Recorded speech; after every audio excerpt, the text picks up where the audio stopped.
ఇప్పుడు బర్త్‌డే అంటే ఎప్పుడెప్పుడా అని ఎదురు చూస్తూ ఉంటాం కదా! పెద్దయిన తర్వాత కొంచెం తగ్గుతది. మ్యారేజ్ అయ్యాకైతే ఇంకొంచెం తగ్గుతుంది.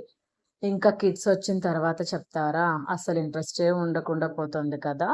ఆ రోజైతే అసలు బర్త్‌డే రోజు మార్నింగే లేసి, స్నానం చేసి, రెడీ అయ్యి టెంపుల్‌కెళ్తామా, నేనైతే మార్నింగ్ ఇంట్లో పనులు సండే కదా! ఇంకా ఎక్స్‌ట్రా వర్క్స్ ఇవన్నీ కలిసి స్నానం చేసి రెడీ అయ్యేకలిగానే ఆఫ్టర్‌నూన్ అయింది. అందుకని ఈవినింగ్ అలా సరదాగా ఫ్యామిలీ అంతా కలిసి ఇంటి దగ్గర గోవిందరాజ స్వామి టెంపుల్‌కెళ్ళాము. సో, ఈ టెంపుల్ తెలియని వాళ్ళు ఉండరనుకుంటా. ఎందుకంటే తిరుమలకి దర్శనానికొచ్చిన వాళ్ళు ప్రతి ఒక్కరు కూడా ఈ గోవిందరాజ స్వామి టెంపుల్‌ని విజిట్ చేస్తారు. సో, టెంపుల్‌లో చాలా బాగా దర్శనమైంది. దర్శనమైన తర్వాత ఇలా బయట కూర్చొని లైట్‌గా చినుకులు పడుతుంటే అక్కడ రూఫ్ కింద కూర్చున్నామనమాట. అక్కడ సమోసాలమ్ముతున్నారు. లైట్‌గా లాగించేసాము.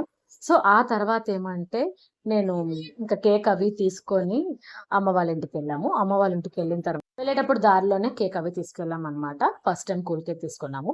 నార్మల్ ఎప్పుడు కూడా నేను నార్మల్ కేక్ తీసుకుంటూ ఉంటాము. ఫస్ట్ టైమ్ కూల్ కేక్ తీసుకొనెళ్ళాము. సో, అక్కడ మా మమ్మీ వాళ్ళ ఇంటి అపోజిట్ హౌస్‌లో పిల్లలున్నారు. వాళ్ళు, మేము, మా మమ్మీ అందరం కలిసి సరదాగా సింపుల్‌గా కేక్ కటింగ్ చేసుకున్నామనమాట. కేక్ కటింగ్ అయిపోవడం, కేక్ లాగించేసేయడం, ఇంటికెళ్ళి తినేసి పడుకునేసేయడం. ఇది నా బర్త్‌డే అయితే ఇలా గడిచింది. సో, ఎప్పుడూ కూడా మార్నింగ్ గుడికెళ్ళేసొచ్చేదాన్ని. బట్ ఈసారి మార్నింగ్ మిస్ అయ్యి ఈవినింగ్ ఎళ్ళామనమాట. ఎనీవే మొత్తానికి ఫ్యామిలీతో నా బర్త్‌డే అనేది ఇలా జరిగింది.